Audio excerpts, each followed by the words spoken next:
Oh, yeah, that's a new thing.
Cameron, have we heard from any commissioners that will not be in attendance tonight?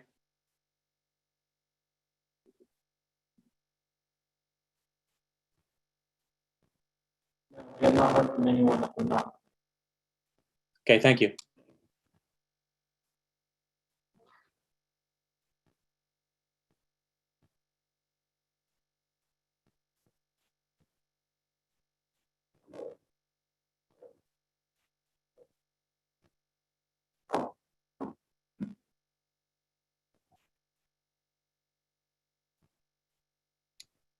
Cameron, that is, of course, when he won't be here. He won't be here for the next couple. So I don't know if Megan, if you noted that or not, but Wynn won't be here tonight. I think his email indicated he was going to be out for at least 2, maybe 3.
Cameron, can you hear me?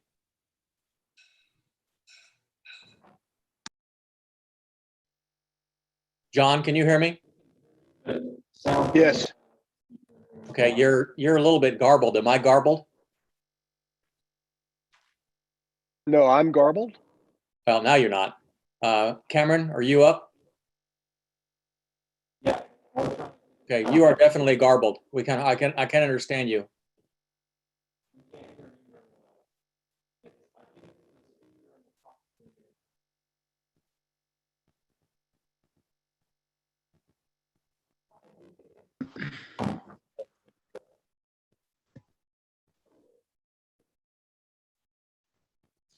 Well, I'm showing 7 o'clock, but I don't think we have a quorum quite yet. 1, 2, 3. Well, there's Wim right there. John, did you want something? Did you want something, John? I just wanted to make sure that Cameron gets his audio cleared up because I like you, I can't hear him. Right. Yeah, we won't start until he gets squared away. There's Jean Ann. Hello, Jean Ann.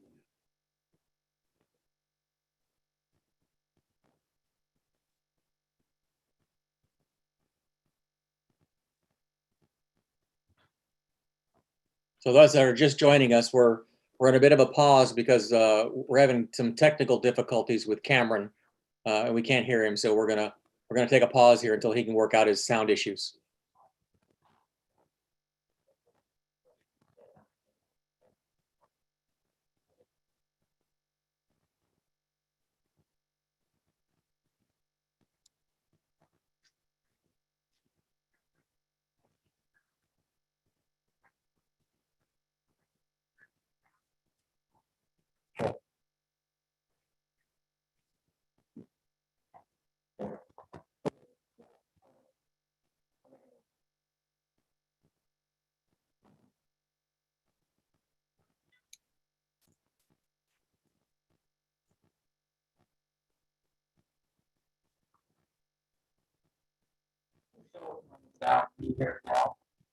No.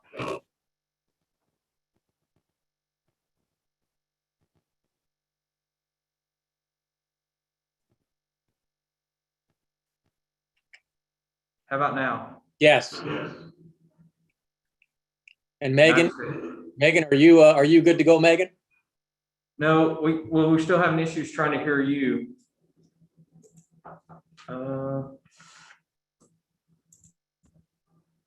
Speak now and see how we can hear you. Okay, how about now? I can hear you. I've turned the sound over to my laptop to get the speakers to work, and I guess we'll try with that. Okay, what about Megan? Can you hear Megan? She can hear. Okay, all right, good deal. Okay, I've got 7:02. Thank you for getting those issues squared away. So we'll go ahead and open up this March meeting of the Planning and Zoning Commission. If I can get a roll call, I'd appreciate it.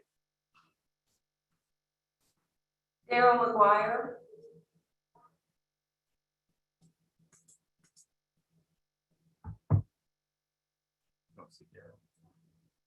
Jean Hutchinson. Here. Jeff Garrison. Here. John Dillon. Here. Wim Oaks. I'm here. Alexei Pavlov. Chuck Branch. Here. Pete Renfro. Here. And it was Alexi that wasn't going to be here, not Wem. Okay, thank you, everyone. So we have a quorum. First up is the approval of the minutes from February the 22nd. Everyone has had an opportunity to review. Are there any additions, deletions, or changes? If so, please state. Otherwise, I would entertain a motion. I make a motion, we approve the minutes. We have a motion on the floor to approve the minutes. Do I have a second? I We have a second.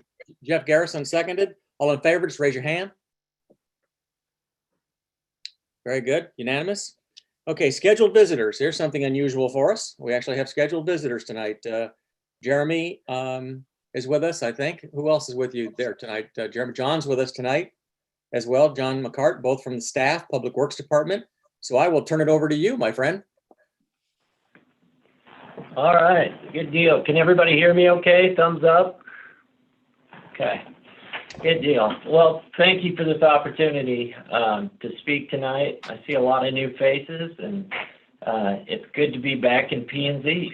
So, you guys, what we're tackling tonight is our transportation impact study and the guidelines associated with that. Cameron, I'm going to try to share this. It looks like you've already got me. Can everybody see that okay? Yes, I can see it. All right, great.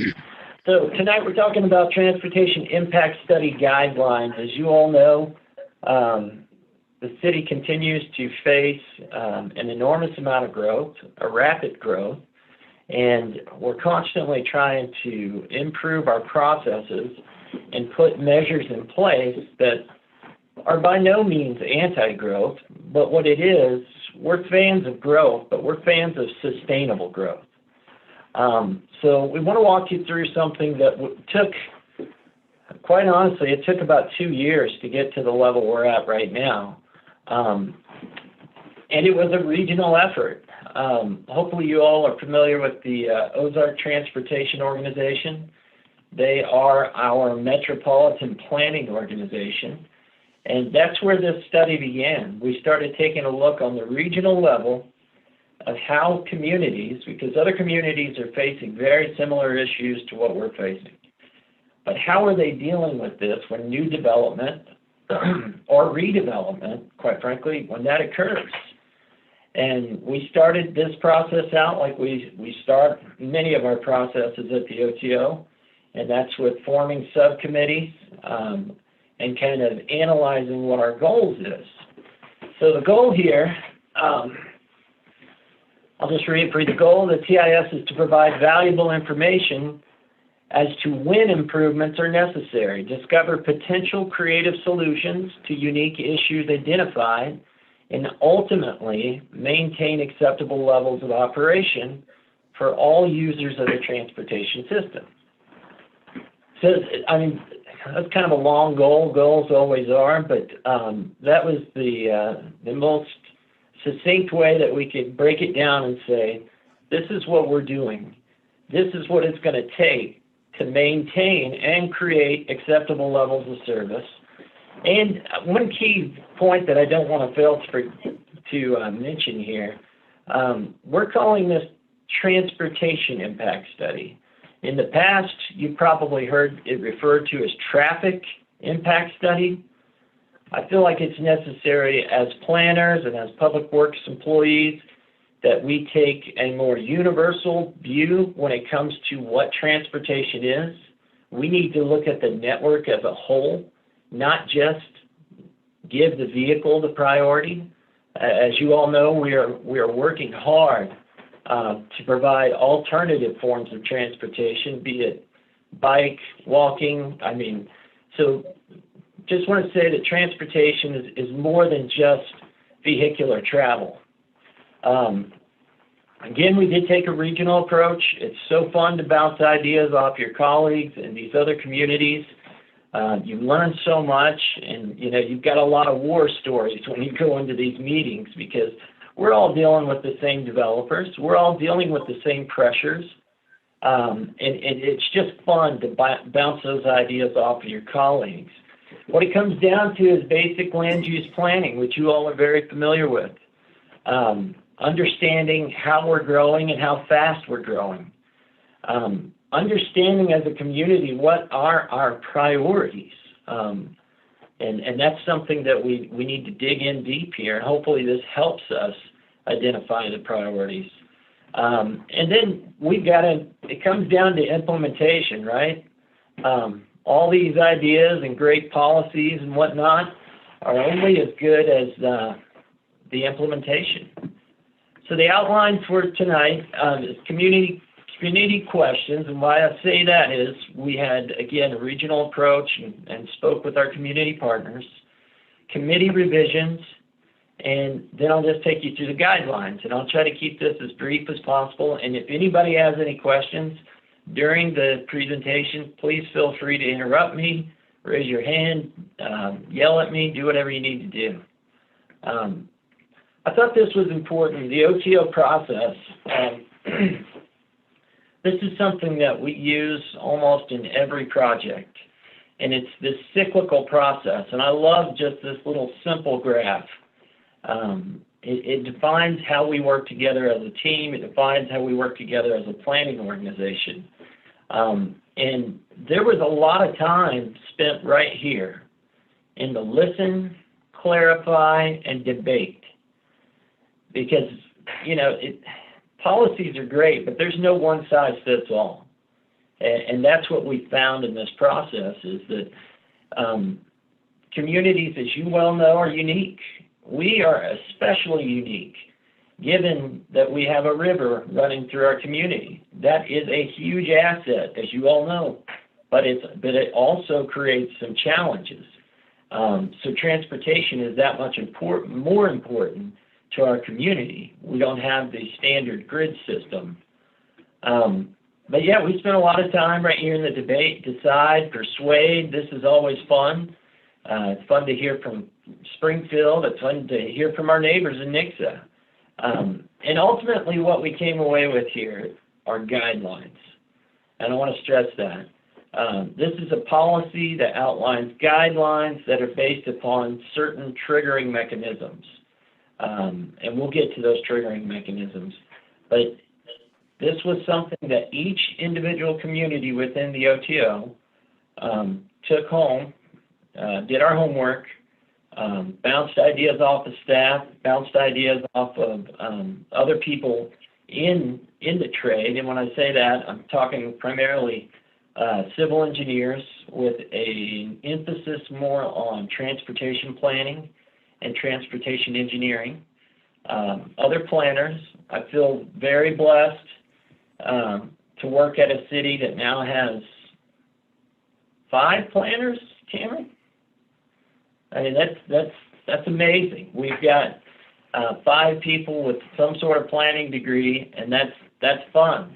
And that, I think, ultimately makes us a more well-rounded city and allows us to see things in a perspective that's unique to a city our size. I know we're kind of dispersed across planning and public works, and then you've even got a city administrator that's a planner at heart.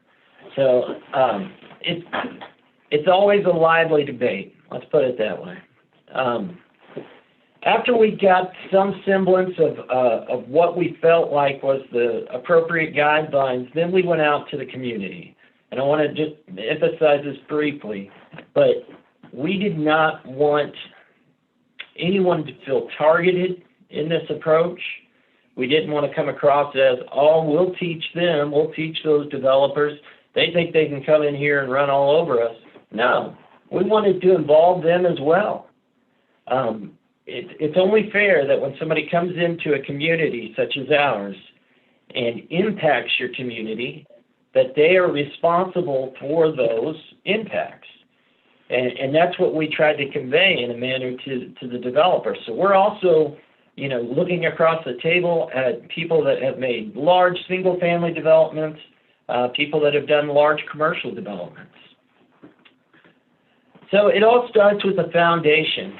And I highly encourage you to get on the OTO website, Ozark Transportation Organization. There are a just plethora of different maps, resources, guidelines.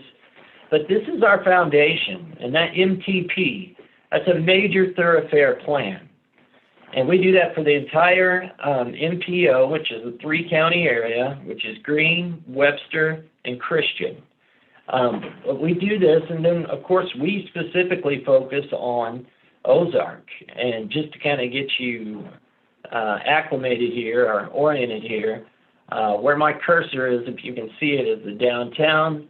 Highway 65 is the freeway in blue there. Everything that's a dark brown is a primary arterial. Everything that's a green is a secondary arterial, and so on. And we use those classifications throughout the city, not just for existing, but for future, because we have a lot of gaps that we need to fill as development occurs, and this is our foundation. One of the really cool things that we've done here recently is we've taken that foundation and expanded upon it. That's a great regional plan. That's a great Ozark plan. But we have broken down the city into our 3 interchanges.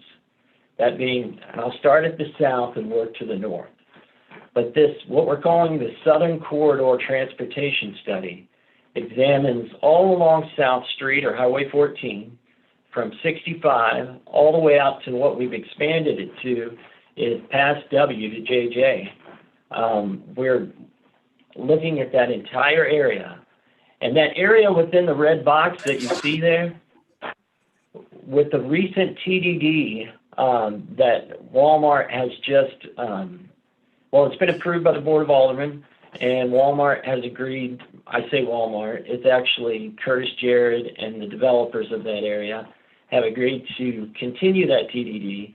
One of the things that we said at the beginning of that conversation was, listen, if we're going to place this transportation development district in place, we need to have a solid plan in place. And some of those dollars need to go to figuring out what's best for our community. So I think that was a win in that situation, taking the spinoff or the tax dollars that are generated and using it for a Southern Corridor Transportation Study. Another little project that you guys might have heard of, the Finley Farms project. We were first approached with a traffic impact study that was just in this orange area right here. And we said, time out, we're all fans. We love what they're doing. We love their passion in our community. We're fortunate. We're blessed. But we can't just look at this little square. We've got to take a holistic view.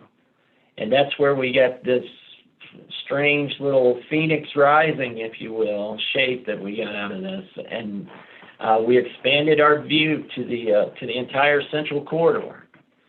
And then finally, we're looking at the north right now. We've got a scope of work, and we've done everything to get that approved. But once we get this northern study, which, focuses on one of your major east-west connectors being CC, J, and NN, again, a city of 3 interchanges. So what I just showed you there shows that the foundation, again, is for the entire city. It's not just one corridor. We're studying everything that we can. And what that does is it gives us a playbook. You know, when a developer says, hold on, time out, why are you doing that? It's so beneficial to be able to point to a plan and say, this was approved by our leaders, by our stakeholders, by people that care about this community. And this is what we're going to base our decision-making off of. So the foundation, again, is the major thoroughfare plan, and then we're subdividing that into 3 different studies that we will then unify into one overall transportation study or major thoroughfare plan for the city of Ozark. We'll just keep rolling here.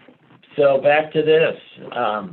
Now that we've got that foundation, that really helps us. We went from deciding, persuading, that's an execution tool. That gives us something that we can point to that's tangible, that we can say, this is where this city would like to go. And let me just say this as clear as I can. This is no different than every other document that we have, every other plan that we have. It is a living, breathing document. And as priorities sometimes change or development pressures sometimes change, we can go back to this plan and make those modifications. No different than the comprehensive plan, no different than our sewer master plan.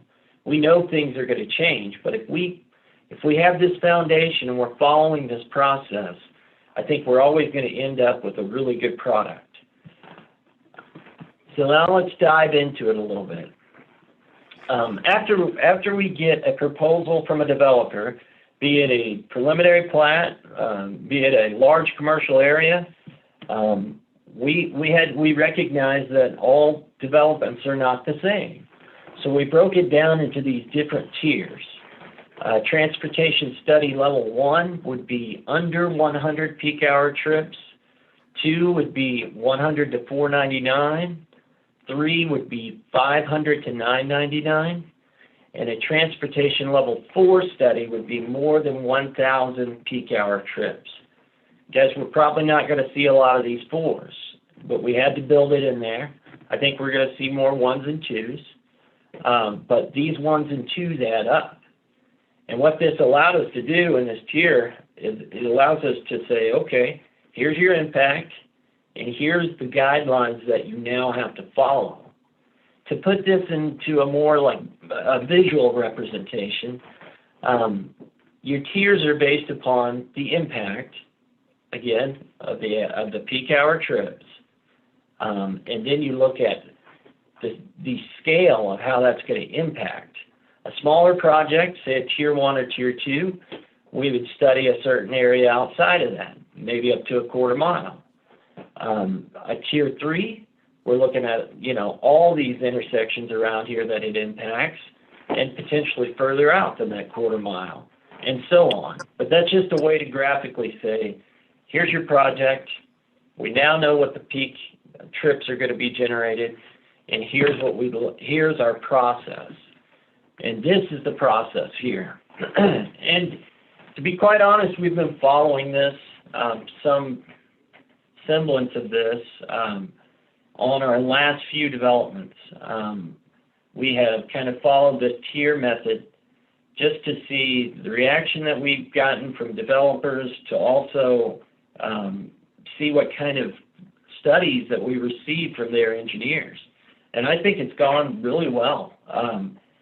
We're wanting to formalize that because we're still up in this area with the persuade, decide, but now we're ready to execute. And to execute, we've got to have guidelines. So this may be a little difficult for you to see on your screen. I know it's difficult for me, and I'm sitting right in front of it. But this gives you kind of a process, a flow chart, if you will. And it gives staff the ability to, let me see if I can switch this over a little bit. But it gives the staff the ability to come in and say, all right, time out. Let's get together. Let's talk about this. Provide a preliminary transportation assessment, which is required. And then we get together. We do this a lot with development. these pre-development meetings, these pre-app meetings, those are where you start getting into the details. You get a better picture for the entire project, and then you start whittling down the larger project into the details. And that's exactly what this flow chart does. It says, okay, well, now we know what type of development we're looking at here. Let's then figure out which tier you go into, and then take it from there onto agency review. So pretty straightforward process, but it is all about having the conversation, getting their initial take on it with the preliminary transportation assessment, meeting with them to kind of shake out some of the details, and then determining, okay, do you have to do a tier 1, a tier 2, tier 3, or tier 4 transportation impact study? So within all of these, there's certain guidelines and components. They have to introduce the project to us. They have to educate us on the development characteristics. What is this? You know, what kind of land use are we looking at? What kind of trip generation are we looking at? One of the big things around here is existing conditions. We've got a lot of developable land in Ozark, and that's true. But there's also a lot of developable land that needs significant transportation improvements and accessibility improvements to facilitate that development.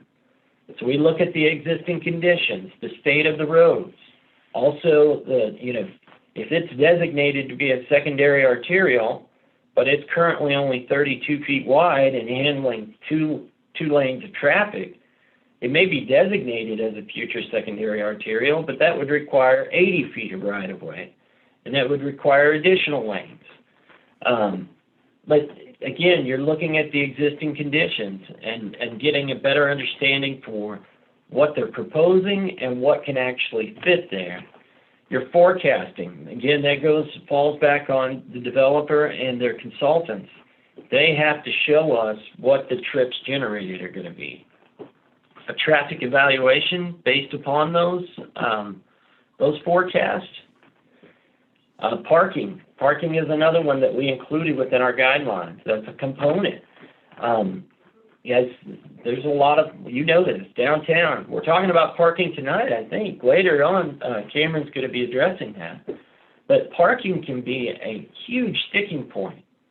And I think that we're, and I know with what Cameron has proposed tonight, we're finding ways to deal with it in a creative manner, but it also supplies us with the amount of parking that we need. But I can honestly say that the parking ordinance that we see in front of us tonight is a great revision, something that needed to be done. Site distance, multimodal. I can't skip over that. Multimodal evaluation. Guys, it's all about connectivity. We are going to become a trail community.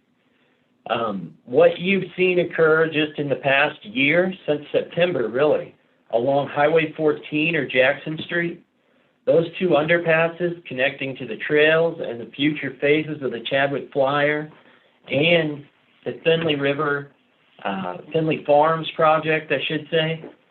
Yes, I love to say this. I think that our central corridor is going to become one of the most pedestrian-friendly corridors in this region.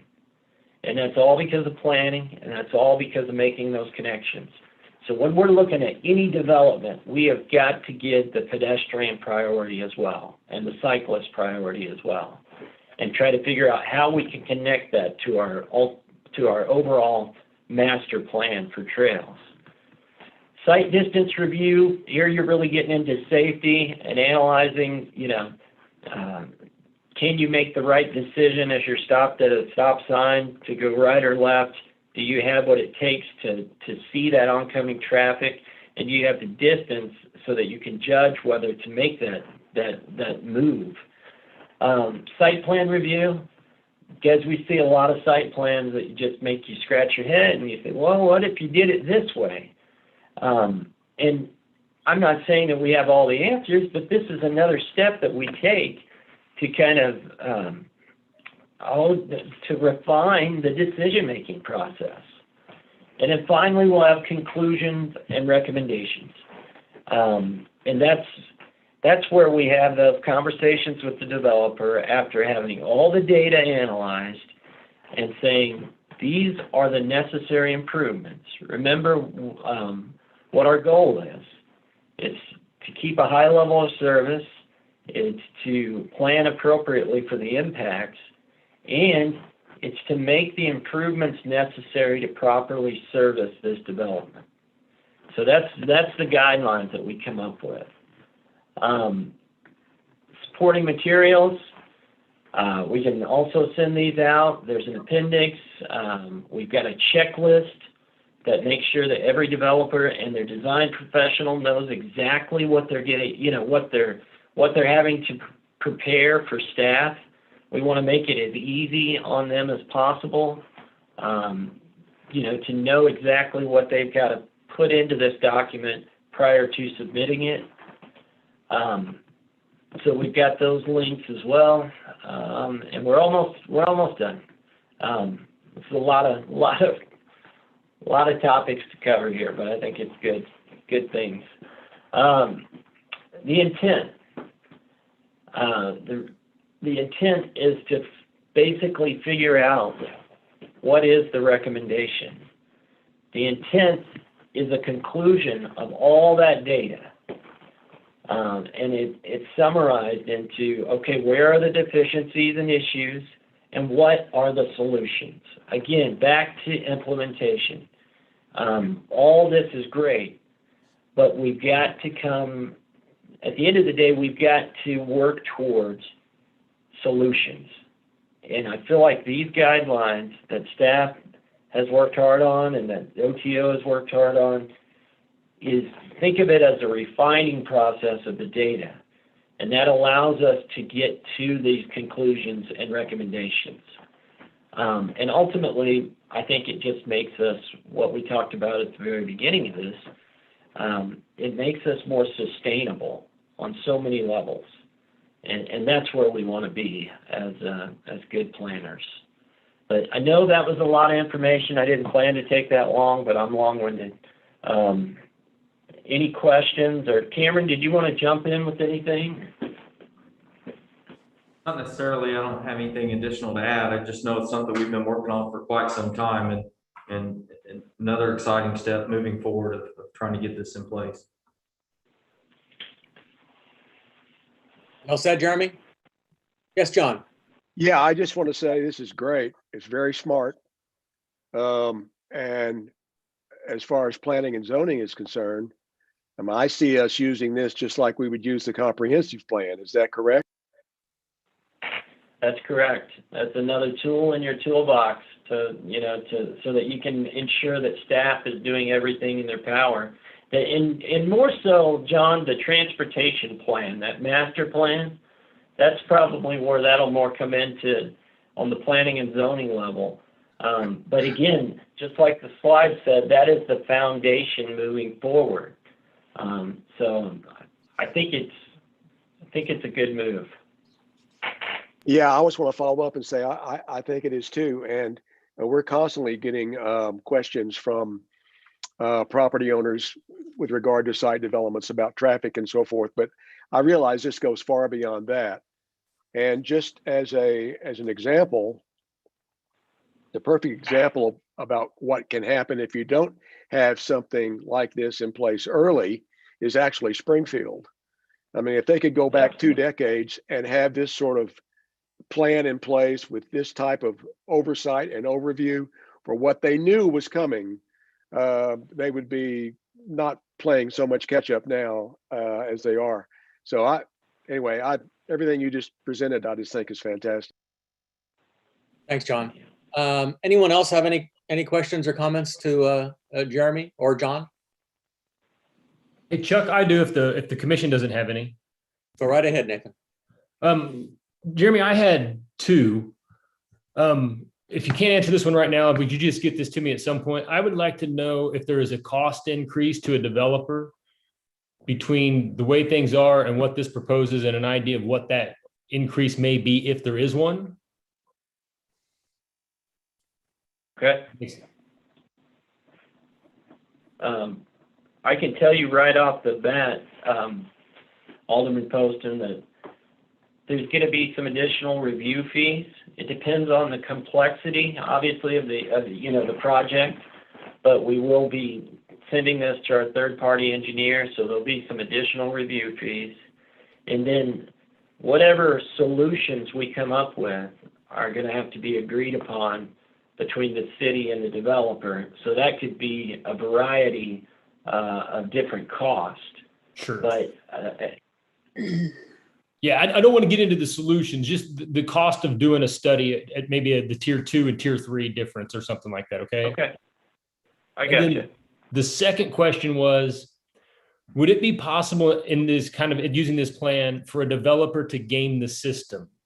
Meaning that, let's say I wanted to build 100 homes, and I find out that if I do that, I'm going to have to make a bunch of improvements over here. So I'm going to dial my subdivision back to 90 homes, and now I don't have to make any improvements. And then the next guy comes along, and his first 10 homes cost him a ton of work in a new intersection. Does that make sense? Is that possible? Is a developer, does this, you understand what I'm asking, Jeremy? Absolutely. It makes perfect sense. And we debated this and went back and forth with the OTO. And ultimately, we had to set a number, right? We had to put that to make a tier. But we know that it's not just about phase one, because you're exactly right. They will build 99 homes, and then they will pitch the next phase to another developer and say, hey, I've got all these other lots that can be developed, and all you got to do is this. Look how well they've sold. And then, it's always the last guy in that bears the brunt of the burden, right? This is designed to look at this holistically, and just because the tiers are set by lots or developable units, it doesn't mean that we look at the whole, meaning the comprehensive plan, the land uses surrounding it, and then the existing level of service. Our roads have a level of service from F to A. And if that level of service is already substandard, it's below a C, and we know that he's doing 99 lots. And we also know that there's developable land right next to it where you could phase 2 and do the next 99 or sell that to a developer. We've got to look at that holistically. And that's where staff's going to have to work with them a little bit. Again, we had to set it somewhere with the tiers. But staff is going to have to get an understanding of this development is more than just this phase. And we're going to have to be really candid and honest with people up front. And improvements are going to have to be made on the front end. We're going to have to see, there's none of this kick the can down the road to the next phase. It's going to be a collective decision on behalf of P&Z, staff, Board of Aldermen, to say, we know the true impact based upon all of these factors, and here are the improvements that we need right now. Okay. And then one last thing, I noticed that there was a bunch of slides in your deck that wasn't in the packet. When this is over, would you send your slide deck out to everyone? Yeah, I will. I made some modifications between 5 and 7 tonight, so I had some time to actually think about some things. So I will send that to Cameron or Megan and have them forward it on to everybody. Okay. Thank you, sir. Anyone else have Thank any you. comments for Jeremy? Hey, Chuck, would you mind if I interject? Go right ahead, Steve. Hey, guys, thank you very much. Nice to see everybody. We've been working on this for a long time, and it started several years ago with the OTO doing what all of us as municipal partners asked them to do, is create this sort of framework. But be that as it may, what we learned real quick was this is unique to each community, and each community has to make the decision on part number 2. Part number 2 being exactly what Alderman Poston just asked, what is going to be the cost? I think part number 1, as we have, kind of figured out through going through this at the staff level is that we need to get something in place. And then in the middle of part one and part two, staff has discussed the importance of what Jeremy showed you in the beginning, in that because we're so spread out and because we have a unique situation where you have 4 different transportation entities that overlap in the city of Ozark, the county, the city, the state of Missouri, and the Ozark Special, we have to figure out some creative ways. And so I don't know that we know exactly what the cost is going to be, but that's going to be kind of the second part that comes along. What this will do is give us that evaluation tool that'll help us get a lot further down the road, pun intended, where I think where we want to go to determine what that cost is. And very important is completing that master plan. Like Jeremy said, we kind of have 3 parts. We have the north, we have the center, and we have the south. And we've completed the center. We are working with a developer, or I guess a separate political entity, really, the Ozark Center TDD, to complete soon the southern part. And then we had some engineering meetings the other day where we said, it's going to be really important to have a true city of Ozark transportation master plan where we pull the north, the center, and the south together, so that when a developer does this kind of a study, you actually have that piece of the puzzle to be able to sort of you can plug it into the bigger picture. And I think that'll help you as a planning and zoning commission and the board of aldermen say, okay, here are the projects that are going to need to be done. Where does this fit into our master plan? And that'll really help you evaluate, how much developer A does versus B versus C, or you have developer A and they may have 5 phases to a project. When do you do those phases?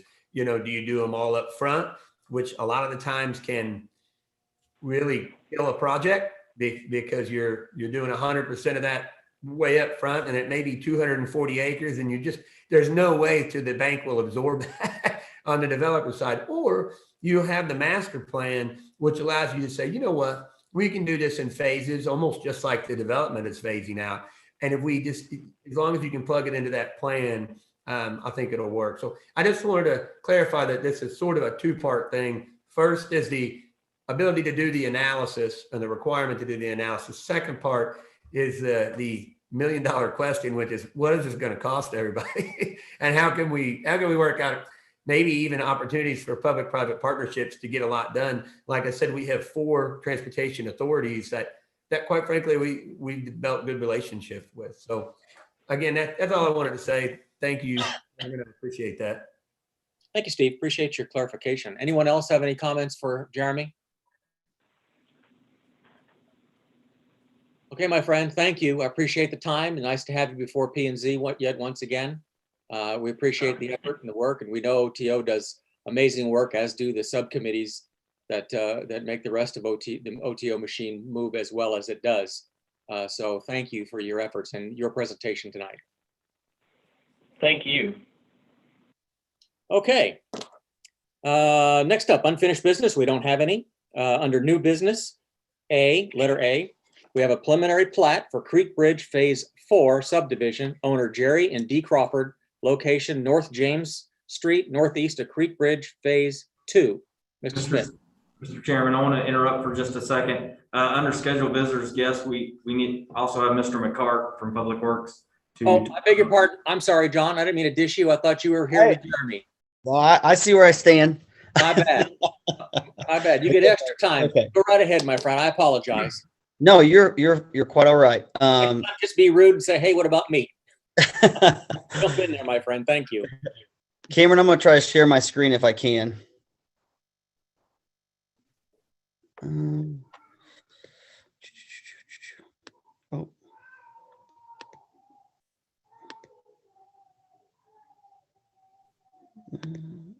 I'm getting there. I'm sorry.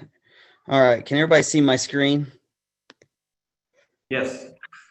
All right. So I'm just going to talk briefly about our design standards, construction specifications, and our details that we Public Works leans on these quite a bit. I've heard people call them our Bible.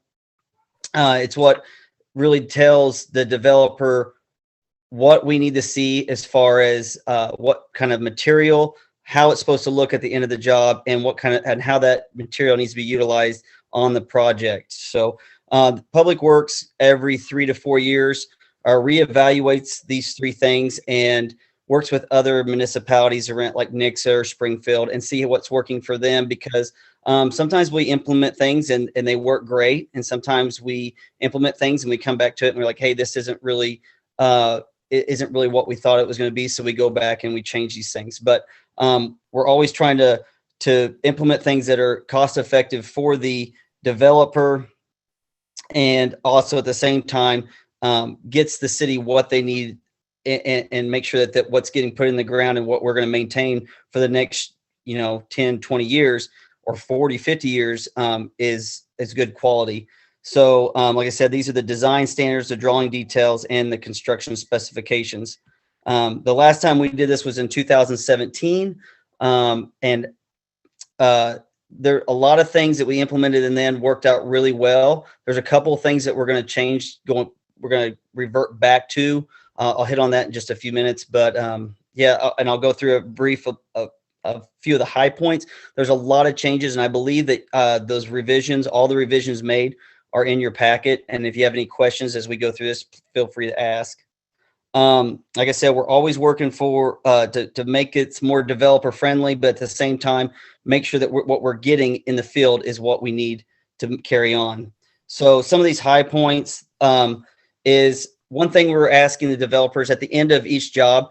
Right now, they provide us with coordinates on all infrastructure such as fire hydrants, water valves, sewer manholes, things like that. So we can put that into our mapping system like ArcView, Beehive, and Pictometry, and it's easier to locate for the city, and not at the same time developers that come in that want to find these things and that have to tie on to these infrastructure the city maintains. But what we're changing is the water service meters. We have not tracked those as well as we should have, and we know that, and we've actually looked into having GPS people come in and GPSs for us. There's so many. You can imagine how many water services there are in the city of Ozark. We've actually came up with a really good idea to collect the ones that have not been given to us from developers. But moving forward, at the end of each development, they will need to give us GPS coordinates just like they do on all the other infrastructure, so we can map those correctly. Another one, this is something that we changed in 2017. We're going to go back to is knuckles.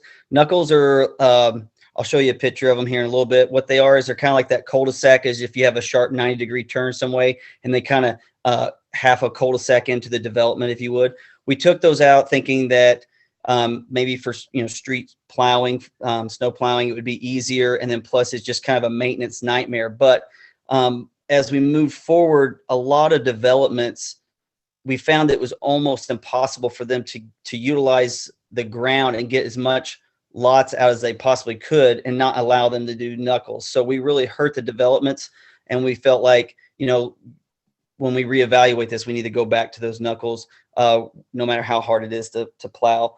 Another big thing is right-of-way permitting. I apologize, I forgot the way on that bullet point, but right-of-way permitting is something that's completely new to us. We've talked about it, but we wanted to make sure when we implemented it in the city that it was done correctly. So now as someone has to do any work on a city of Ozark right-of-way, they will have to go through a permitting process, provide a bond, and that ensures that the project gets done right. And if it doesn't get done and there's, say, some damage done to the street, the contractor can't just walk away. We actually have money that we can go back then and then repair any damage or put the street back in its prior condition. Also, making sure that there's safety measures put in place and that the proper signage and everything that should have been done for so many years is going to get done from here on out. Another one that you can't really see, I'm afraid it didn't quite show up, is we used to only allow CMP pipe and RCP, which CMP is corrugated metal pipe and RCP is reinforced concrete pipe for our stormwater. A major reason why we didn't allow plastic pipe is because a lot of times you'll see people burning in the ditches And when people put their leaves right up against those pipes act as a flue, and it would burn it, and then it would destroy the pipe, and then we'd have to go in there and correct that. But they've developed new plastic pipes. Some of this is even fire retardant, and then and we're also, if they don't want to implement those kind of things at the ends of these pipes, there is an alternative where they can put the CMP pipe, a flared in 10-foot, and that way, if someone does burn at the end of these pipes, it doesn't destroy the pipe. But it is a very cost effective. It's easy to install, and the cost is just so much cheaper for the developer. But those are some of the high points, and I can kind of scroll through these. These are the revisions. As you go through them, anything that is in red is a change, or of course, if it's marked out, then that's something that we are taking away. But most of what you're going to see is highlighted in red, and that's things that we are adding into the standards. So, and I'll show you a few of these. These are the details, and the knuckle that I was talking about. If you look on the left of your screen, that's what we're talking about as far as a knuckle goes. And that's getting implemented back. But these are the details. This is what it should look like after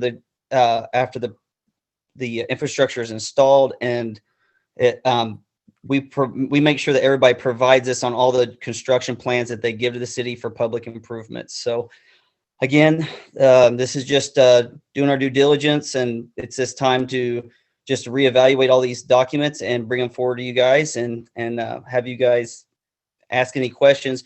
I do want to mention that after these go through approval through P&Z and Board of Aldermen, they will be sent to Missouri Department of, or DNR, and they have to approve them as well before they're official.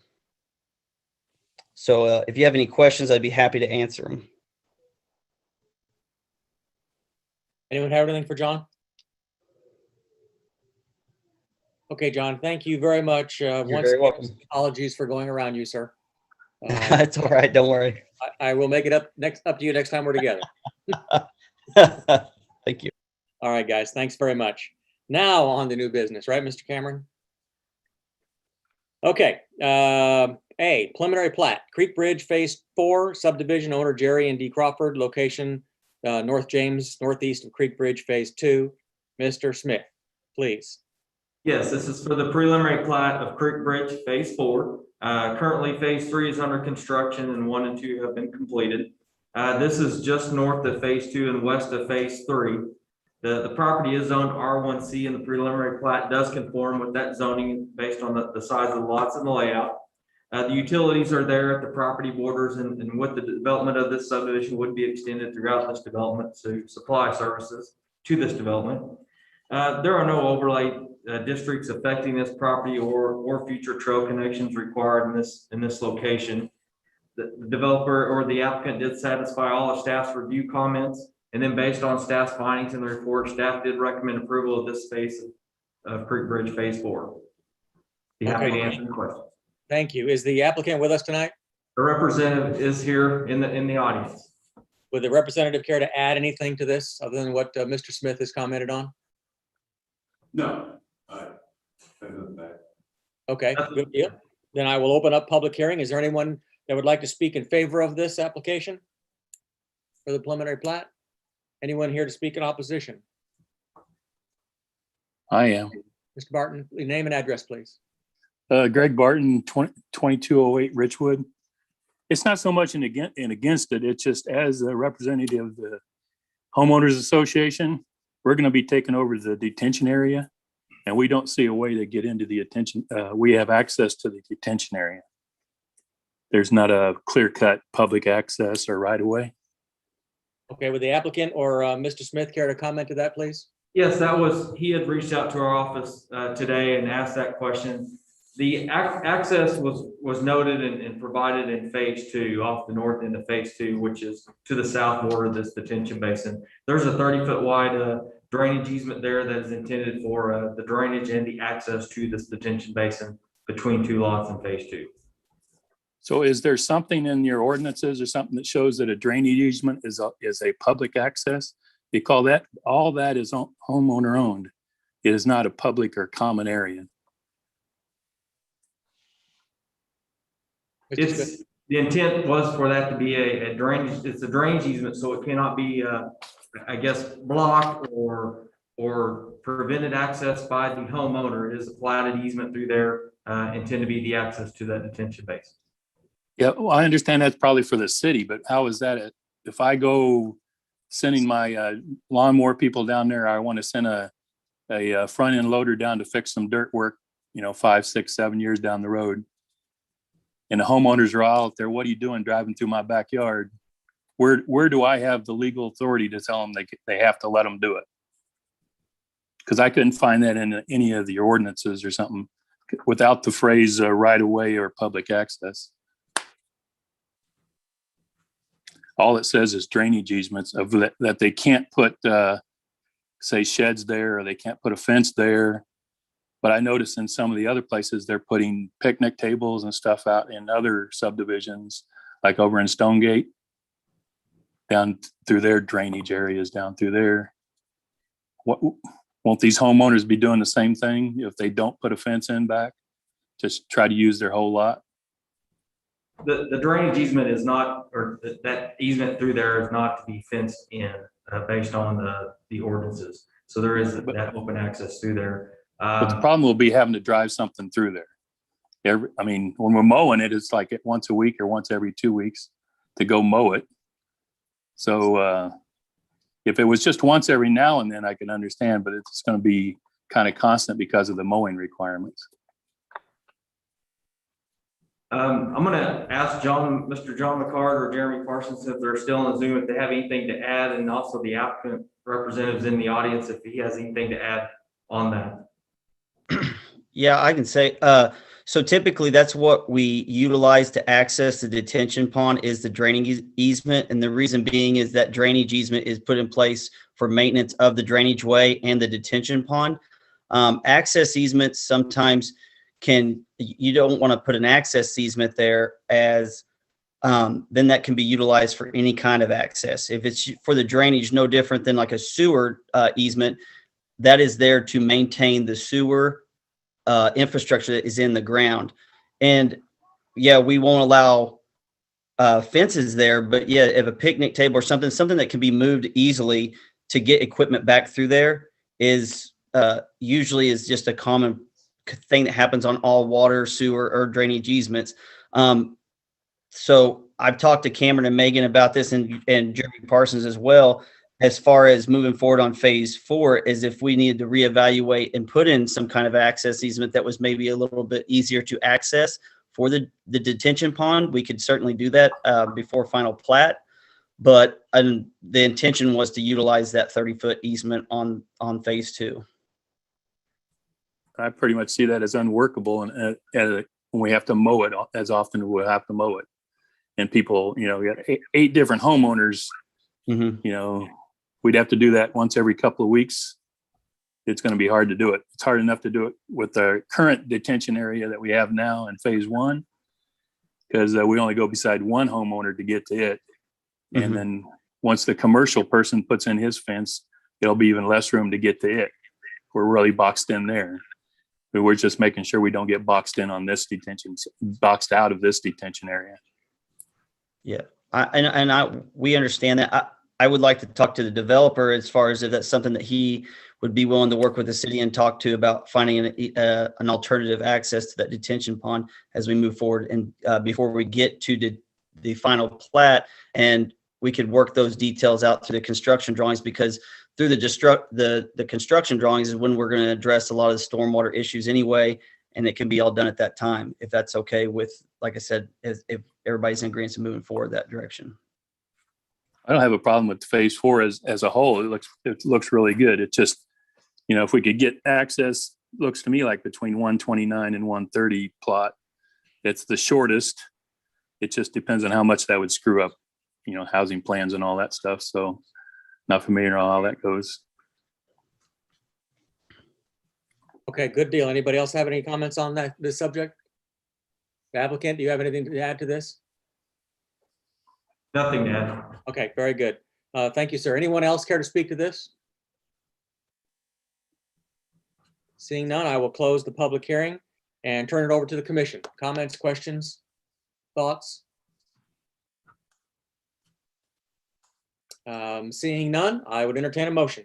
When you make your motion, please make sure that you include reasoning, be that staff recommendations or in compliance with the comprehensive plan. So make your motion to include that verbiage if you would, please. This does in fact comply with the comprehensive plan, as you've seen on the staff report. Also, staff has recommended this. So when you make your motion, please include some type of a defense of that motion, if you would, please. I would now accept a motion.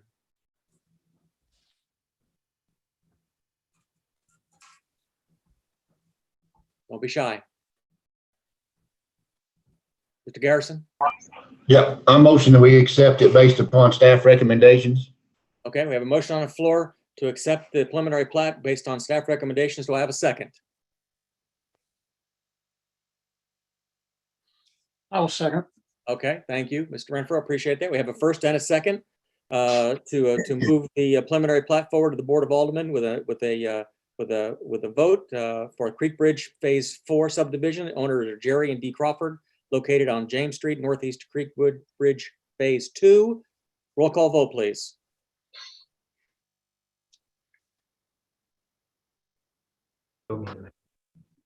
Jean Ann Hutchinson, Aye. Jeff Garrison, Aye.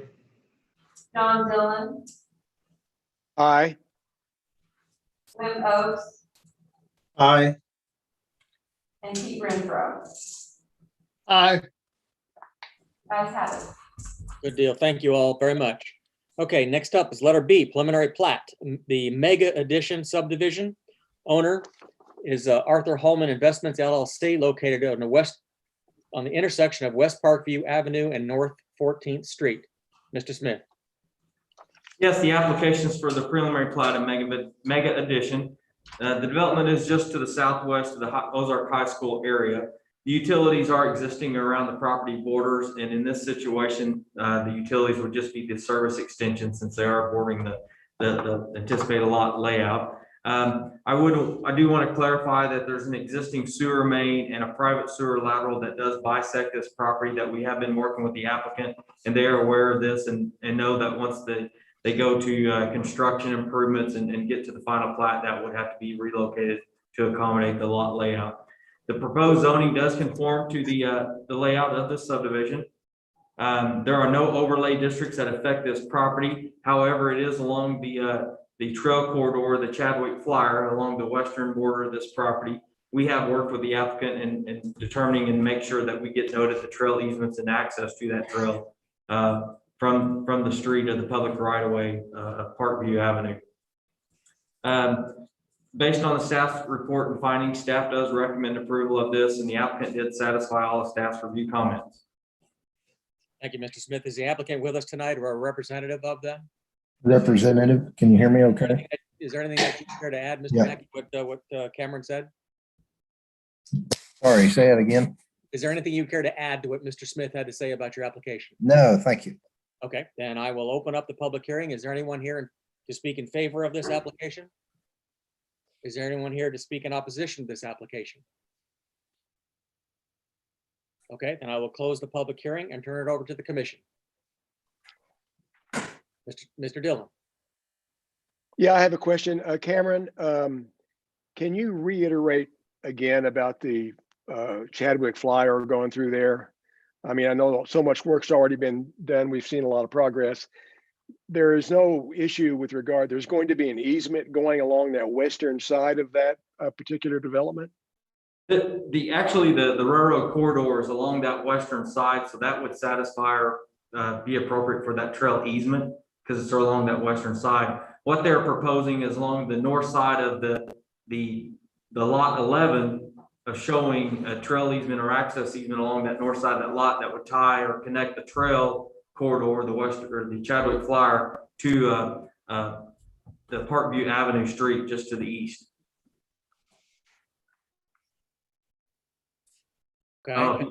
Oh, go ahead. Sorry, Cameron. Go ahead. I was gonna say, if you can follow it on the screen, Mr. Mackey is kind of showing you along that northern side of lot 11 where that easement would be. Okay, excellent. Anyone else have any comments, questions to Mr. Smith or to Mr. Mackey? Yes, John.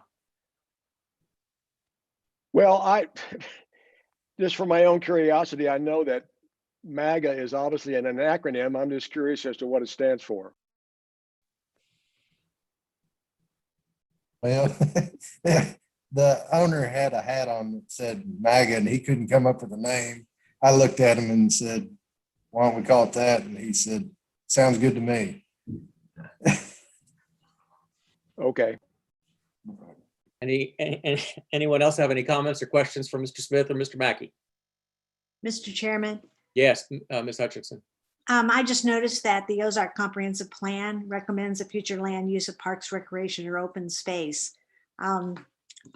What has changed there to make this better for single-family housing? Mr. Smith? Yes, this has been zoned as R1C, and it was during the process of the comprehensive plan. This was vacant land out in the county. When the current applicant had to purchase this property that had the one house on the eastern end, it was again still noted as county property.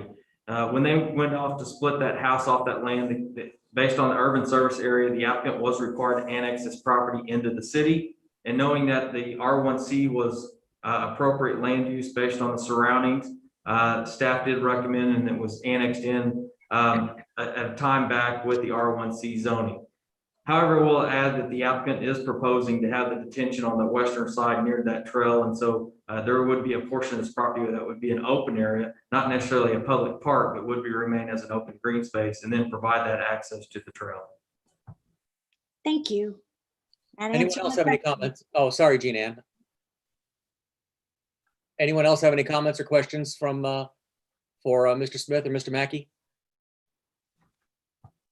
Okay, seeing none, I would entertain a motion. Again, we would need an argument for this based on the comprehensive plan or staff recommendation as you make your motion. So I would entertain a motion as such. Can we drop the screen down a little bit, folks, for me, please? There you go. Thank you. I just need a motion, guys. I'll motion it based on staff suggestions. We have a motion on the floor based to approve based on staff suggestions. Do I have a second?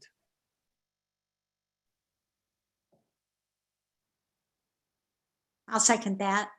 Okay, so we have a second on the floor to approve the preliminary plat for the Mega Addition subdivision. The owner, Arthur Holloman Investment LLC, located on the intersection of West Parkview Avenue and North 14th Street. Roll call vote, please. Jean Hutchinson, Aye. Jeff Garrison, Aye. John Dillon, Aye. Wim Oaks, Aye. and Pete Renfro. Aye. The ayes have it. Good deal. Thank you all very much. Okay, next up, use permit number 99, location at 2836 North Biagio Street. Use request to operate a crematory. Mr. Smith. Yes, the application is for a conditional use to allow for a crematory in the C2 commercial zoning district. There is an existing commercial building on the property, and it is a zoning of a commercial district. Based on the C2 zoning ordinance, a crematory for approved use does require the approval of a conditional use by the commission and board. At this time, I don't believe the applicant has any anticipations of modifying the exterior of the property. However, if they do some interior improvements of that building, we would treat it just like any other remodel of the facility and require the appropriate permits of the facility. Based on the staff report and staff's findings, staff did recommend approval of this conditional use. And I would like to add that the applicant has a representative in the audience and I believe online as well. Okay, very good. Thank you. If the applicant would care to come forward and make any comments Oh, sure. other than Mr. Smith, please do so. Yep. Let me flip the Zoom around. There you go. Need your name and address, please. Sarah Adams, or 903 West Oak Street in Ozark. Thank you. Welcome. Yeah, and well, good evening. As many of you know, I'm Sarah Orr. I'm funeral director at Adams Funeral Home and president, and I'm a third generation funeral director for my grandfather's business. He started in 1962. While traditional funerals and burials are still very popular Of course, this area is growing excitedly, and I'm glad I was on the agenda tonight. I got to hear Jeremy's talk, so that was exciting too. Many of our families are choosing cremation, whether it's cremation after traditional services or just basic direct cremation. And there is a growing concern of families who select cremation of where their loved one will be cremated and how they will be cared for. We have made a commitment to invest in the addition of a crematory to better care for the families we are privileged to serve. And this is a large investment, and we just wanted to be certain this is what our families wanted us to do. After careful consideration, we selected Matthews Environmental Solutions, and I have Ron Salvatore here tonight. Not of our local Italian restaurant, but of Matthews Environmental. So my mouth is watering for Salvatore's right now. But he's here to answer the technical questions. I also have Jason Schaefer here. I like to surround myself by smart people. Really appreciate the city's work on the ordinance and the planning and zoning, Cameron and Amanda Calloway and Megan's help with all of this. And thank you all for all you do. I've served on boards and I love Ozark. I'm a 5th generation Ozarkian, and really appreciate all you do. And this is exciting stuff going on, especially after hearing Jeremy's presentation. So back to Matthews Environmental Solutions, we've chosen them. They are the foremost experts in advanced cremation systems, the oldest and largest manufacturer in the world. They have more than 5,000 units in operation, including over 50 in Missouri. If you do approve our request, our next step is to apply to the Missouri Department of Natural Resources for the environmental permit.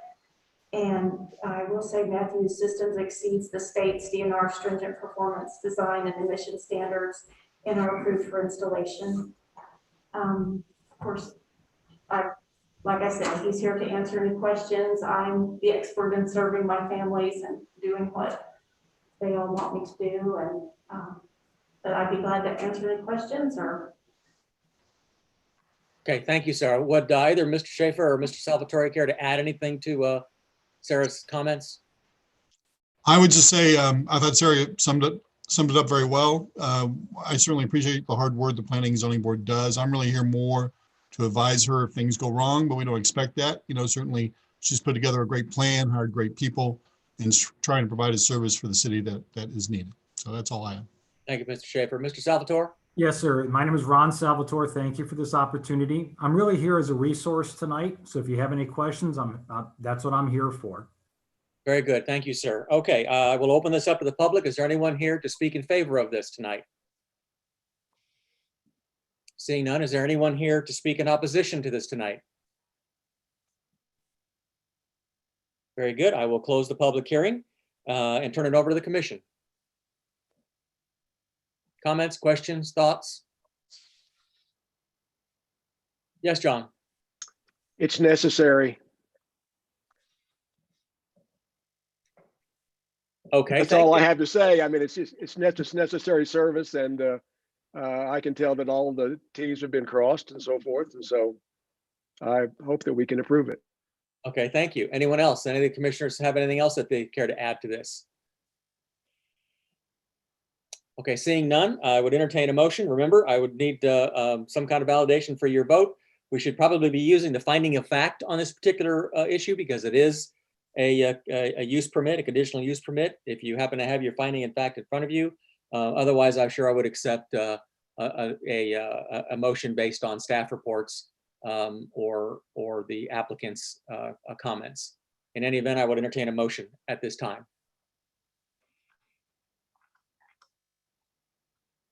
I make a motion that we approve based on staff comments and findings, and also the presentation that was made by the applicant. Okay, thank you. Do I have a second? I'll second. Okay, so we have a first and a second to approve use permit number 99, located at 2836 North Biagio, operation of a crematory. Roll call vote, please. Dean Hutchinson, Aye. Jeff Garrison, Aye. John Dillon, Aye. Wim Oaks, Aye. and Pete Renfro. Aye. Guys have it. Very good. Thank you all. Thank you, Mr. Schaefer, Mr. Salvatore, and Sarah for coming in tonight. We appreciate it very much. Thank you. Thank Good you. night. Have a good evening. Okay, next up, letter D is amending the municipal code of the city of Ozark, Missouri, chapter 405 zoning regulations, article 5, off-street parking and loading requirements by adding language to regulate parking requirements. Mr. Smith. Yes, staff has been reviewing the existing parking ordinance and the parking requirements for developments within the city of Ozark and have been tasked with kind of further evaluating the current conditions and what we're seeing as far as applications and requests. In the process, we've also researched and looked out at our neighboring cities as Springfield and Nix, as we are compared to them often for development and ordinances. There has been concerns conveyed to us in the past, mostly on the development side, about the excessive requirements of additional parking or an additional burdening of parking that may not be necessarily for a developer or development, as they see as a firsthand experience with their developments as they construct these. What you're seeing tonight is some proposed amendments to this ordinance. Just to kind of go over in summary of these amendments, we're providing some additional flexibility to the parking requirements of some additional language in the ordinances, where the developer can have some options of providing an alternative such as bicycle parking or a reduction based on some additional landscaping within a parking lot, or other flexibilities within the complexity of their development. One of the additional benefits of some potential reduction in parking is stormwater. One of the biggest concerns as we see is stormwater and the runoff. As we encourage more impervious area, it does require additional parking. So that's one of the great benefits of maybe reduction of some of that parking. And honestly, what we see as well is usually the property owner, the developer, has a better feel for what kind of parking they're going to need for their type of specific facility. So in looking at some of the modifications, it clarifies some items such as outdoor recreation that we never identified before, the parking requirements. We have taken an additional look at the multifamily requirements. An example is a single bedroom apartment would require 2 parking stalls. And in doing our research, most municipalities look at a ratio of a 1.5 or so. So it's not two stalls per 1 bedroom unit. In addition, we have looked at items that were not identified in the parking ordinance in the past. As we're seeing new uses or having interest in those, we thought this was a great opportunity to evaluate that and add those in here. Bicycle parking, made reference to that. Some municipalities will allow a reduction based on if you're providing a bike rack or a bike parking stall for your facility to encourage that alternative mode of transportation. So evaluating that and giving a reduction allowance if they choose to do that within their development.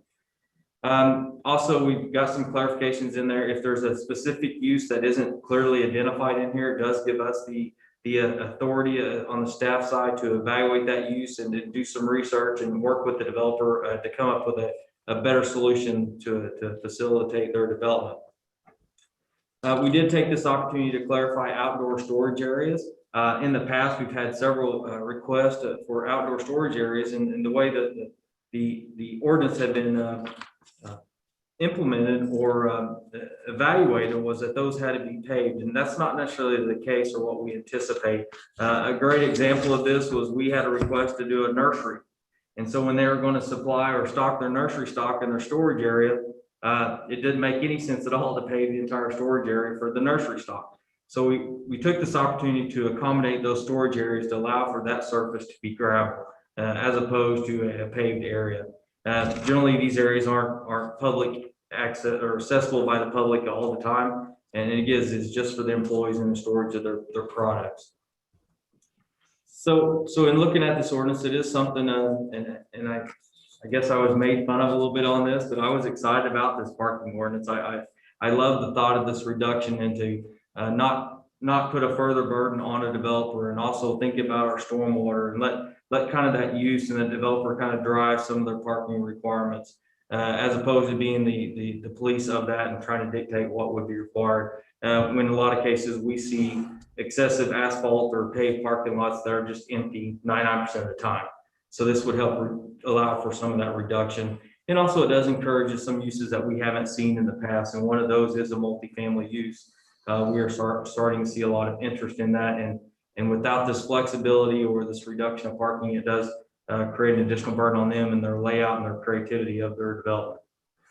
So with that, I would be happy to answer any questions. Staff is asking and looking for a recommendation from the commission tonight to the Board of Aldermen on this parking revision. Like I said, we are pretty excited about this revision and think after nearly 15 years, it is probably time to reevaluate our ordinances in place and do some updates to that. Okay, thank you, Mr. Smith. Let me open up the public hearing real quick and see if is there anyone in the audience left at all? We have a couple members in the audience for the OHPC. Okay, so there's nothing here. So I'll open and close the public hearing and turn this over to the commission. And I'll say real quick, it's a little bit of an unusual situation, as you can obviously tell by Mr. Smith's enthusiasm. They'd like to get this sent to the Board of Aldermen rather quickly. Normally, we would have an opportunity to have a discussion about this 1 month and then the ordinance the next. So I would advise that if you had an opportunity to go through this, to delve into it, if you have any comments or questions, now's the time, because once we're done with it, we're done with it. So if you have questions or comments, please state them now. Otherwise, I would entertain a motion. I just had a quick question. And go right ahead. D, the surfacing, it talks about asphalt and concrete. Is there, in the future, might there be the option of more pervious surfaces or a mixture of maybe concrete squares and grass, anything different from those two surfaces? Definitely, we do consider and allow for the impervious or the pervious surfaces. When we say concrete, we try not to get into specific saying a solid concrete pavement.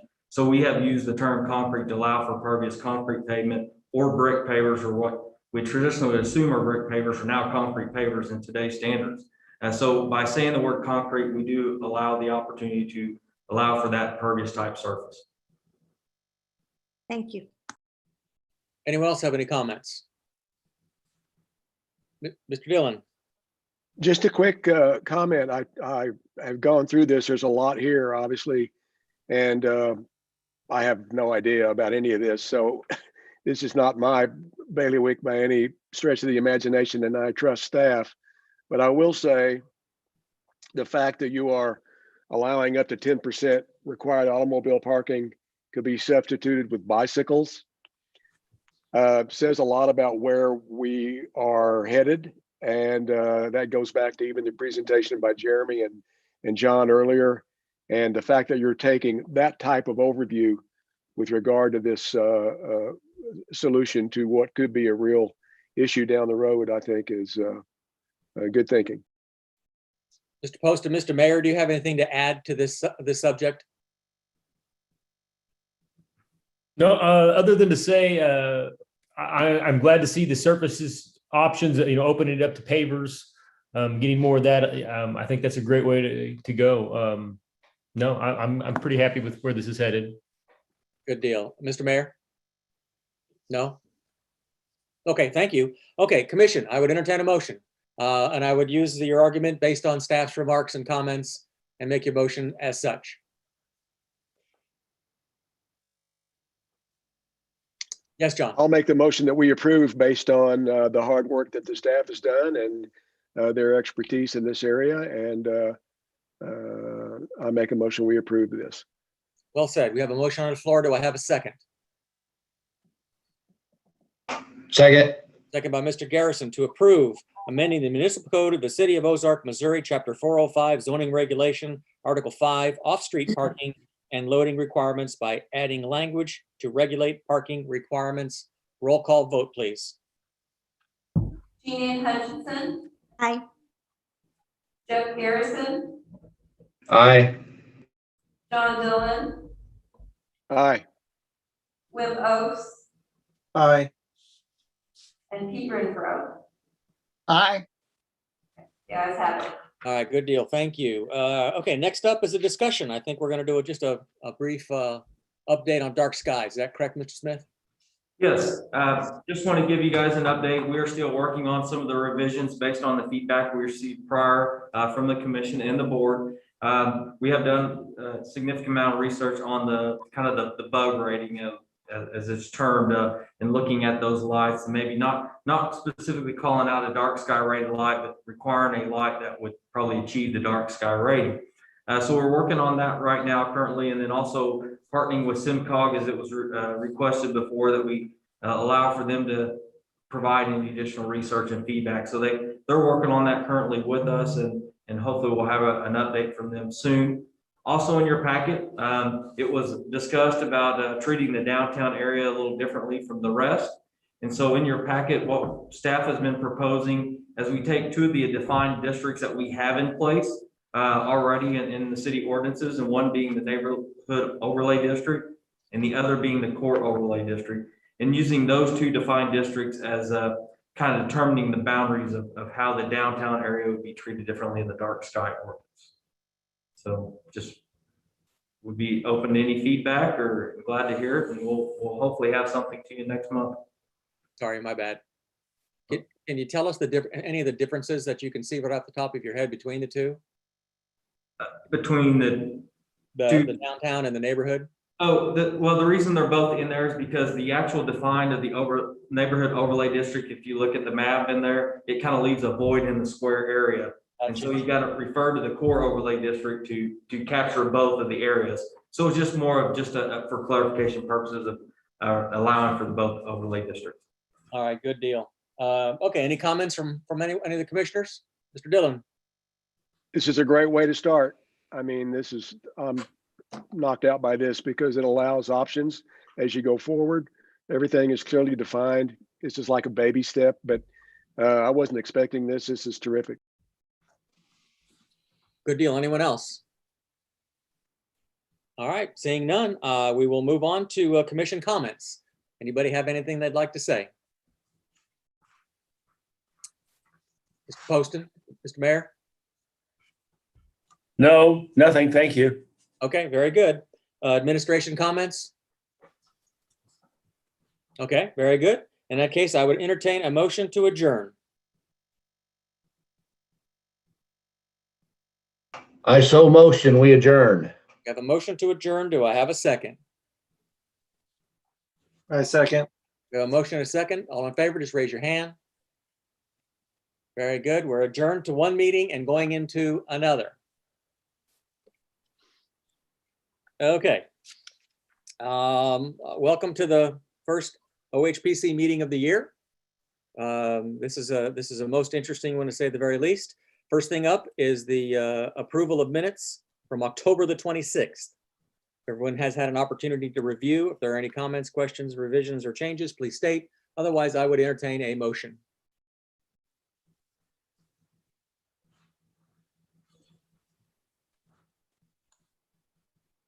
Don't be shy.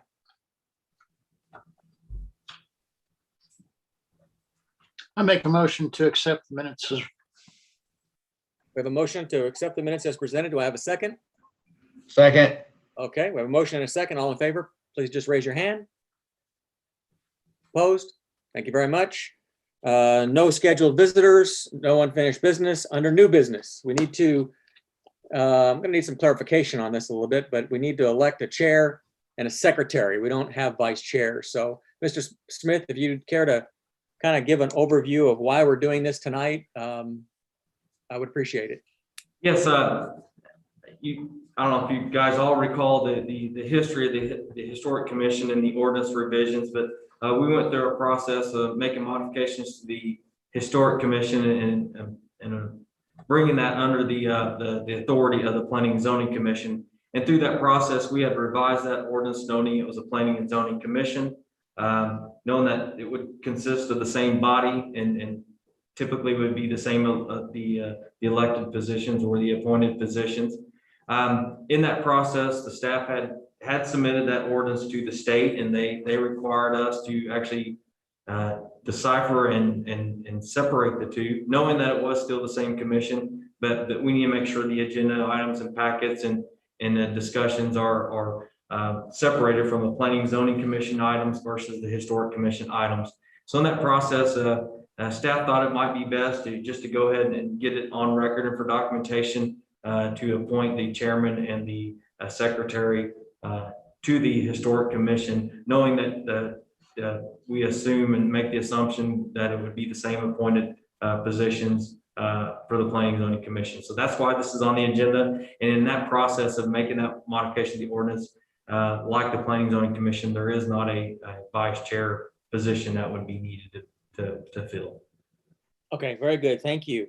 In that case, I would entertain a motion to elect a chair for the OHPC. May I ask a question? You certainly may. Mr. Smith, can it retain the same chair and secretary as planning and zoning, or does it have to be different individuals to occupy those chairs? No, the anticipation, it can be the same, but the anticipation is that it would be the same. Just for clarification and just for convenience, it would be the same to folks on the commission.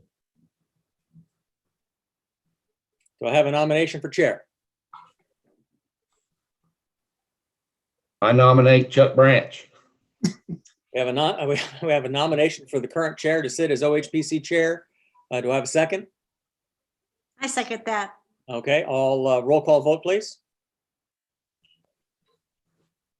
Keenan Hutchinson, Aye.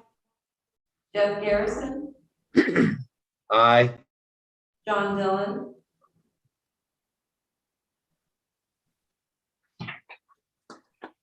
Aye. Wim Oaks, Aye. and Pete Renfro. Aye. Okay, Yeah. thank you. Thank you very much. Okay, now we need a nomination for a secretary. Of course, as you all know, Jeff graciously agreed to be the secretary of the Planning and Zoning Commission a month or so ago. So I would entertain a nomination for the secretary position for OHPC specific. I Okay. nominate Jeff. We have a raucous nomination for Jeff. Do we have a second? I'll second. We have a motion and a second to nominate Jeff Garrison as secretary for OHPC specific. Roll call vote, please. Keenan Hutchinson, Aye. Jeff Garrison, Aye. John Dillon, Aye. Wim Oaks, Aye. and Pete Renfro. Aye. The ayes have it. All right, good deal. So now we're legal. Okay. Next up, letter B, location 119 North 2nd Street. The applicant is Dean Lowe. The owner is Dean and Deanna Lowe. This is a COA for exterior improvements. Mr. Smith. Yes, the application is for a certificate of appropriateness for the residents there at the location. There's 4 items that they're looking for approval on. Repair and replacement of damaged siding and trim on the residential structure. The painting of the exterior of the property, given that there would be some improvements or repairs made to the siding, it would definitely need some painting there. And then with that, touching up the additional or the existing facility. Installation of a wooden deck on the property, and then also the installation of storm windows. As the commission is looking through those, we are asking that you make a recommendation on each one of those individually, those 4 items, as opposed to lumping them together. And then just for clarification on the deck and the storm windows, in the design guidelines, there's not clear information on those. And so what staff is looking at is the deck material being wood does seem to be appropriate, what you'd see on a traditional porch of a historic structure. And then also the storm windows are proposing a wood or aluminum material, which would qualify for that metal or wood structure as identified in the design guidelines for windows. So in evaluating those, I do ask the commission to kind of keep all that in mind as they're looking into this. And then just to add to that, we do have a representative of the applicant here in the audience. Okay, then I'll thank you, Mr. Smith. I'll ask the applicant to come forward, and if they have any comments about what Mr. Smith said, or you could wait and hear if there are any questions from either the public or I'll just wait to hear the questions. They have chose just to wait if there's any questions. All right, Nothing- good deal. I- Then I- I'll open up the public hearing and ask if there's anybody to speak in favor of this COA.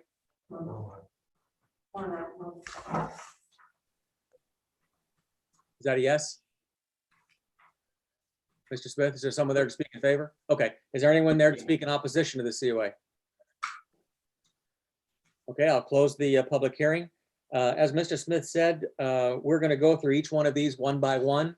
I hope everyone had an opportunity to review this today. There is a lot of information and a lot of things that want to be addressed on this COA. Take each one of them individually and discuss them, and then we'll need a motion and a vote on each and every one of them as individuals. So the first up is going to be to exterior repair and replacement.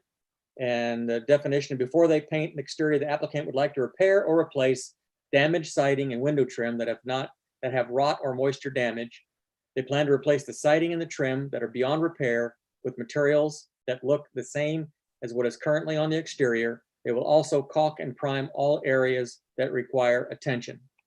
I'll turn it over to the commission. Do you have any comments about this particular section? I want to make one clarification before we get too far along. As I just noticed in our agenda, we had made note of 119 North 2nd Street. The actual address location, I believe, is 409 North 2nd Street.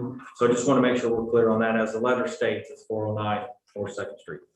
Yeah, it's a good thing I knew where it was as I was traveling around today, because the address was definitely wrong, but I found it. Okay, so any comments or questions regarding the exterior repair or replacement? Item number 1. Okay, seeing none, I would entertain a motion for that section. And you can base your vote, your motion on staff report. Mr. Chairman, I would make the motion that we approve this, given that they want to just be in compliance, they would be in compliance with the design guidelines and with staff recommendation. Excellent. Do I have a second? Second. Okay, so we have a motion and a second to approve the exterior and repair replacement of the COA at 409 North 2nd Avenue. A roll call vote, please. Ian Hutchinson, Aye. Jeff Garrison, Aye. John Dillon, Aye. Jim Oates, Aye. and Pete Renfro. Aye. Okay. Excellent. Thank you all. Okay, next up is the exterior painting. Applicant would like to paint the body of the house linen napkin and the trim ultra white and the stone foundation wet pavement. See paint samples for the proposed colors. The stone foundation has been previously painted and still has remnants of the same. Section, just so you know, section IB1 and IB2 of the adopted design guidelines. Design guidelines call for original wood siding be maintained by keeping it painted and protected. Guidelines also state painted material should not be applied to masonry unless it is a historically documented design element of the original structure. Comments from the commission?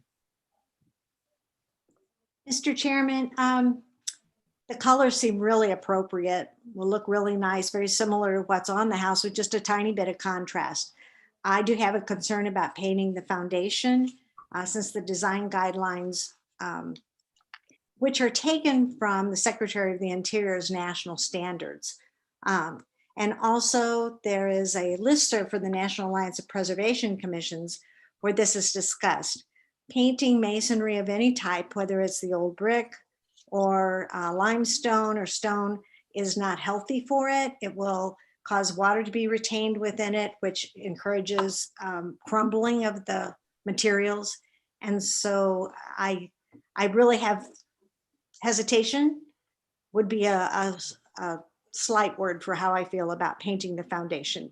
I went by and there is a few remnants of probably 2 colors of paint on it, but one is not even noticeable. And the other one, the foundation does have some mildew and dirt, which I'm sure they'll want to clean. And when they clean that some of that, there's not very much paint left on it, just a little bit. And that may come off when they clean it. And I hope they use very gentle means to clean that when they do as well. So with your concern about painting the mason with the rock in the, on this home, are there ideas that we can discuss that are alternatives? There's several companies that offer. If they're concerned about water getting into the materials, there's a lot of research on that, and there's several companies that offer alternatives. We have a local historic preservation expert who has offered her time to do the research, and she would be most happy, she said just this evening, emailed me and said that she would be, let me read you her words. She said she would love to provide all with an assessment of the situation, what she would recommend as treatments. So. Okay, thank you. Anyone else have any comments on this section? Yes, John. Yeah, I just wonder whether or not the foundation was painted when the house was built. I sort of doubt it, actually. I agree with Jean Ann, painting, especially stone or brick of any kind, is somewhat of a no-no because it's actually a matter of conservation more than anything else.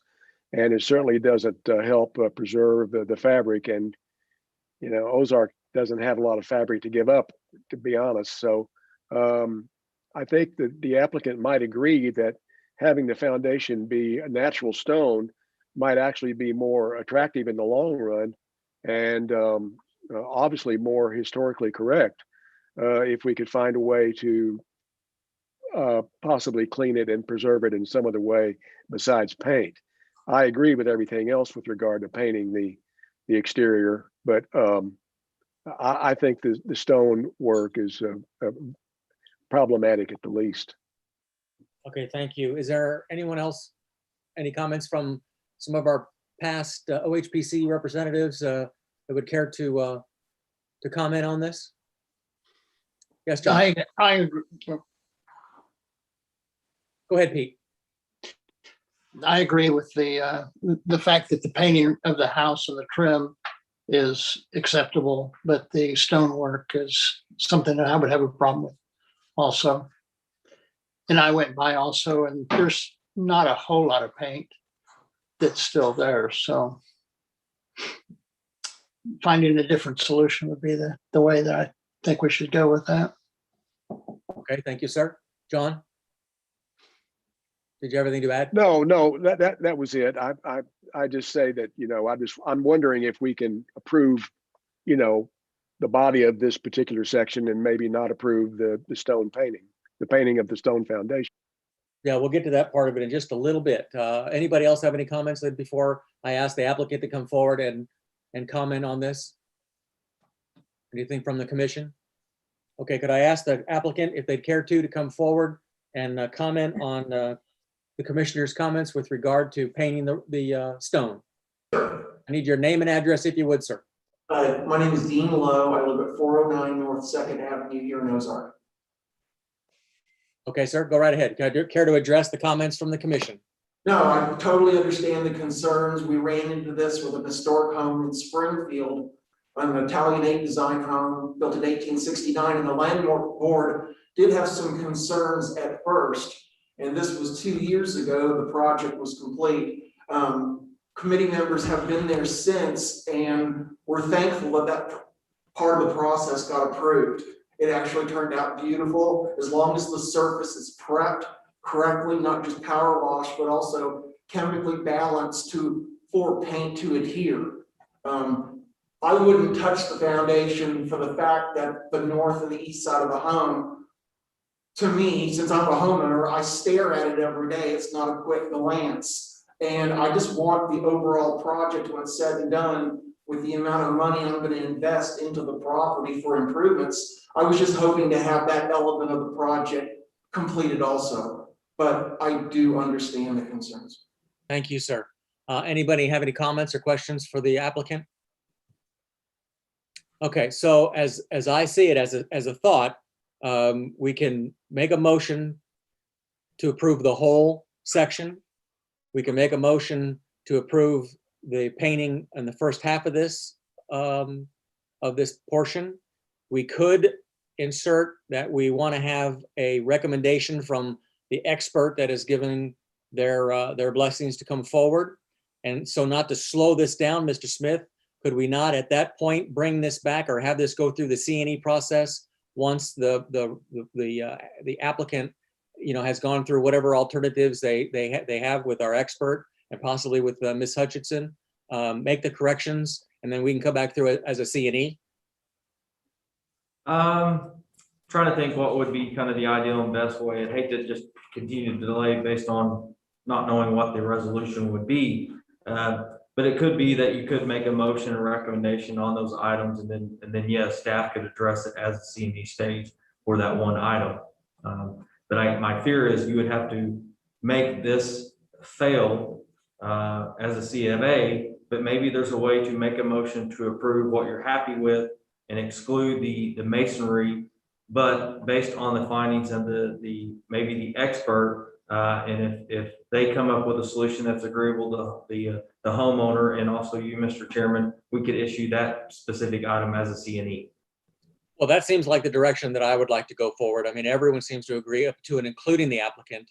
And the last thing that we want to do is to stop this process. I suspect that once we get through this and we can bring our expert in, we could probably wrap that C&E up pretty quickly and they can get down to business and move forward. So let's do that. Let's have a motion to however you want to move for the first half of that, and then hold the painting of the rock to come forward as a C&E. So if someone could make that motion. Mr. Chairman, I make the motion that the siding and trim colors be approved and that the owner can proceed with painting the house and the foundation, that that it will not be approved to paint the foundation, but for preservation purposes, if he wishes to meet with the expert and comply with her recommendations, that then he could get a C&E to proceed with doing whatever she recommends to the foundation. Okay, excellent, excellent. Okay, do I have a second? Okay, so we have a motion on the floor and a second by Mr. Garrison to approve the painting, and then everything else is going to be put on hold until we sit down with the expert and then bring it back as a C&E. Do I have that right, Megan? Yes. Yes. Okay, then I would entertain a roll call vote, please. Jean Ann Hutchinson, Aye. Jeff Garrison, Aye. John Dillon, Aye. Wim Oaks, Aye. and Pete Renfro. Aye. Guys, All right, excellent. Thank you all. Okay, next up, deck installation. Applicant would like to build a deck on the back side of the house. For everyone's understanding, it's already started, so that you know that. The dimension will be 14 by 15.4 by 7. The applicant would like to stain the deck, but is open to painting it white to match the front porch of the trim. Section 1E and 2 of the adopted design guidelines. The design guidelines do not specifically discuss deck additions. For additions to buildings, the guidelines state, quote, additions should be completed in scale, massing, and materials, so not to obscure or overpower the original building. Mr. Smith. I have nothing necessarily to add to that. However, you are correct. The deck is partially constructed. And we have been working with the applicant or the homeowner to address the C&E or C of A application prior to completing that deck. So that's why we're on the agenda tonight. That's kind of started what kicked off the C of A application. Okay. But again, they are here in the audience to address any questions. All right, good deal. You have nothing else to add then? No. All right. Comments, questions? Commission. The idea of painting it white. What are our thoughts about the idea of painting it white? I think the problem is, and I probably shouldn't phrase it as a problem, it's treated wood. I'm not sure how well white paint goes on treated wood, but I just throw that out there. Mr. Dillon, you had something to say? Well, only that this is a lovely house, and I applaud the applicant and the owner for coming before this commission with good ideas. I also believe that buildings, regardless of how historic they are, have to learn as they grow. And I think that we have to be open-minded about additions like decks and things like that. But I would say, with regard to this house, the little gazebo area of the house is charming, and it has a certain look and feel that puts it in a certain time and place. And it's obviously is a big feather in the cap for our downtown. So I would suggest that white certainly be used if possible. And there's some movement made toward making the deck look like part of the addition with regard to the way the rest of the house looks, especially the little gazebo part. I mean, it could be a good addition, and it would add to the house, and it could also be done correctly with regard to the way it looks after it's done. That's kind of where I'm going with it. Jean Ann may have something else to say. Jean Ann? I agree with John. Of course, first preference probably would have been a patio where it steps down so it wouldn't be add to the mass of the back of the house. But since they've already started it, and we do want to make it livable for them, you know, and make it acceptable for living in it. But it is a delicate house. It's a really beautiful house. And I noticed that gazebo area has I believe it's a green floor and then the white railings. If they wanted to do something like that, would be great. If they wanted to, I noticed the deck, the corner posts are very big and blockish. Perhaps the railing and the spindles along the sides wouldn't have to be that squared off and that big. But they have good taste. And I think we could go ahead and approve this, but to make it fit on the house better, use the same colors as are used in the rest of the porches on the house. Just suggestion. Well, and I think if you see inside the packet, I believe all the materials have already been purchased. So I think there was some thought maybe of changing the size of the spindles, but you know, the fact of the matter is everything's already been purchased. But as far as the paint, the color of it, I mean, we'll leave that up to the commission. Does anybody else have anything they care to say about this or comments? Mr. Garrison? Yeah.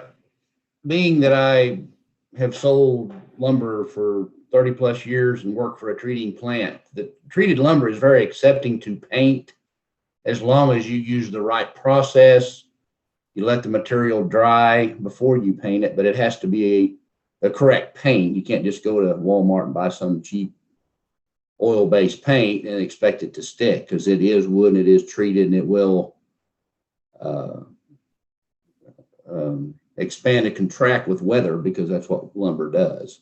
But it'll be very accepting, and I think the idea of a white trim with a I thought it was a gray for by picture, but in driving by, but whatever color, I think if it matched the home, I think it would be a very attractive deck. So I'm in favor of it. Anyone else? Okay, seeing none, then I would entertain a motion on this particular issue of the deck installation. I move we accept the deck installation and completion based upon staff recommendations. A motion on the floor to accept the deck installation based on recommendation. Do I have a second? I second. I have a motion and a second. Roll call vote, please. Jean Ann Hutchinson, Aye. Jeff Garrison, Aye. John Dillon, Aye. Wim Oaks, Aye. and Pete Ridgecroft. Aye. Ayes have it. Excellent, thank you. Next up, storm window installation. Applicant would like to install white aluminum storm windows with screens on all windows except for the one that is in the back porch of the house. Also, there is a large picture window at the front of the house on North 2nd Avenue that the applicant would like to install one large storm window that does not have a screen. An example of the applicant would like to install is with supporting documentation. Section 1D of the adopted design guidelines. The design guidelines do not specifically discuss storm windows. The guidelines do allow for wood or metal frame materials when the window must be replaced. Comments?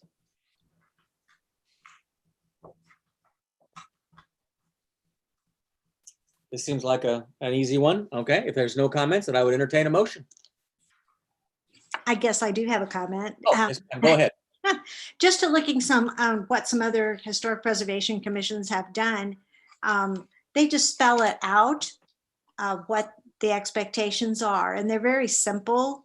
And so you said you would entertain a motion. I would make a motion that we allow them to put the storm windows on as described with these stipulations, that either the aluminum or wood storm windows and screens on most of the windows, that they would be the color of the frames. They would fit properly in the opening, attached as an inset if possible.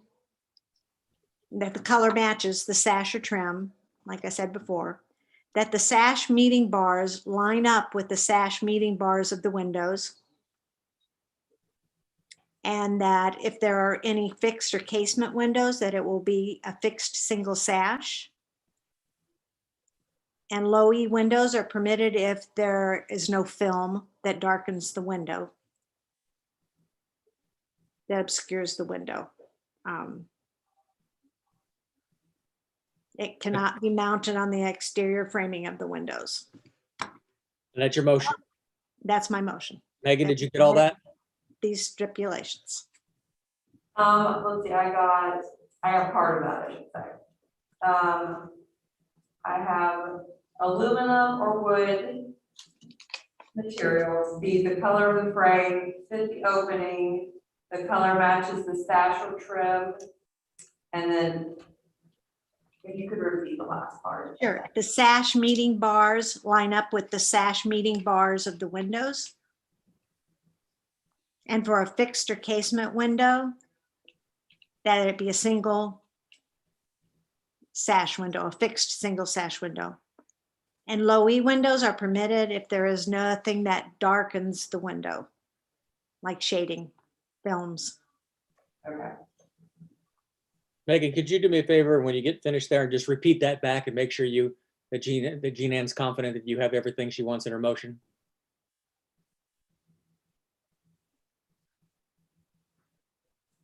Okay. So correct me if I missed anything.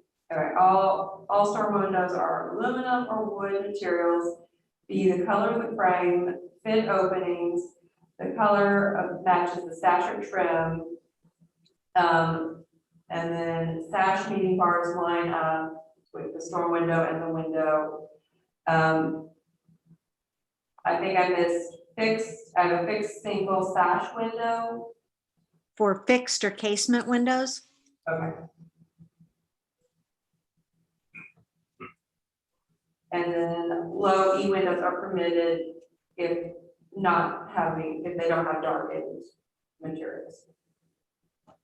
yeah, I'm sure the sash meeting bars of the storm window has to line up with the sash meeting bar of the regular window. Okay. Okay. Is it possible to get a clarification on what that really means or what we're anticipating to be looking for? Because if this is going to be a motion approved, then there's probably going to be a detailed inspection of this window after installation or prior to purchase. So I think we need to get some clarifications on the staff side. We know what we're looking for. I've got pictures too. Yeah, sure. Okay. Staff confident? Sure, we'll see how it goes. I mean, we'll just have to rely on those pictures and find out what the actual window will look like. Okay, Jean Ann, does she have everything down as you'd like it? Yes. Okay, so we have the motion. Please do not ask me to repeat it. I would just ask for a second on Jean Ann's motion. I will second the motion. We have a first and a second on the motion. Roll call vote, please. Again, this is for the storm windows. Jean Ann Hutchinson, Aye. Jeff Garrison, Aye. John Dillon, Aye. Wim Oakes, Aye. and Pete Renfro. Aye. The ayes have it. Okay, and Jean Ann, if you could get that to staff at your earliest convenience, and if they have any follow-up questions, I'm sure they'll just reach out to you and pose whatever questions that they may have. Okay, sure. All right, good deal. Excellent. Well, that takes care of that. Make sure I'm Got them all done. 1, 2, 3, 4. We got them all done. Next up is a discussion. Nothing in the discussion unless Cameron has something he'd like to discuss. All right, thank you. Thank you. Not necessarily anything to add to the discussion. Okay. Moving forward on this motion, if you have any questions, just, give me a holler and we'll get together and we'll figure this out. Yeah, I was conveying to the applicant that once we get the information from Ms. Hutchinson, we'll share it with them as well, because I'm not sure if they've already purchased that window. They did provide an example of the packet, so. Okay. Sure.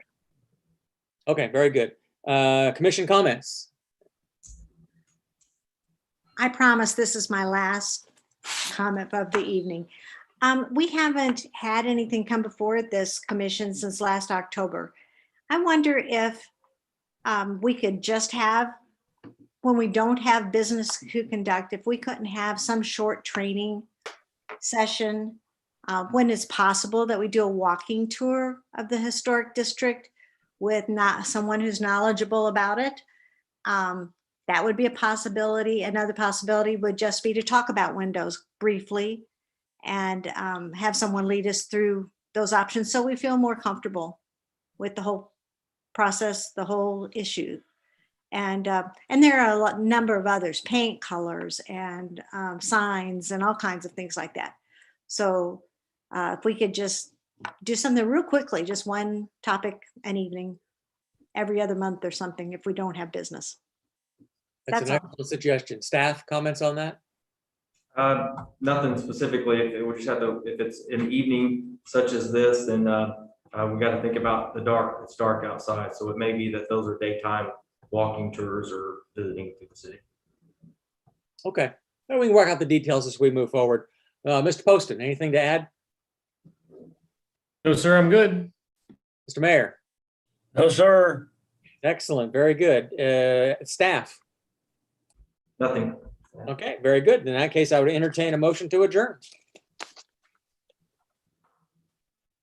This is the easy one, folks. A motion that we adjourn. Thank you. Do I have a second? I second. All in favor, just raise your hand. Looks like it's moved. It's an adjournment. Thank you all very much. A little bit of a lengthier meeting than normal. Thank you for all your participation and great comments and questions, and we'll see you next month.